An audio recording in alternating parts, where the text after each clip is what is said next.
Yes, be ready. Start.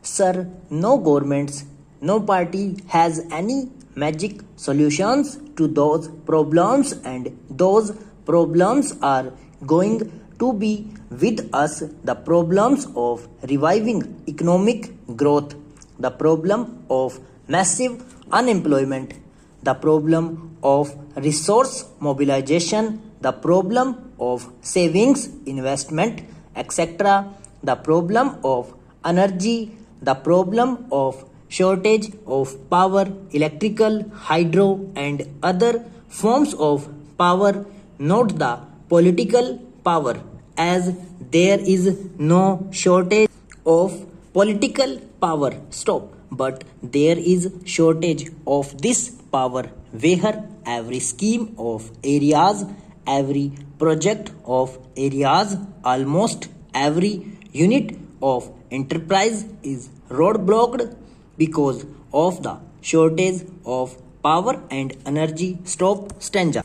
The problem of finding a happy combination between hardcore economic policies for economic revival with distributed justice with constraints on the growth of the kind of economic activity which would deprive merit. Stop. How to find this balance and how to receive the economy. Stop.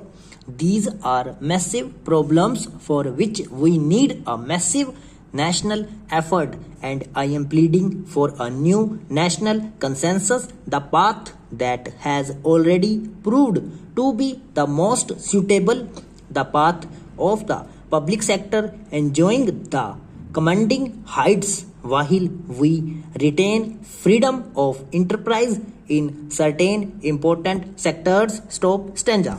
Sir, the President has also in his speech mentioned the international situation, although in somewhat subdued terms because of the gravity of the situation. Stop.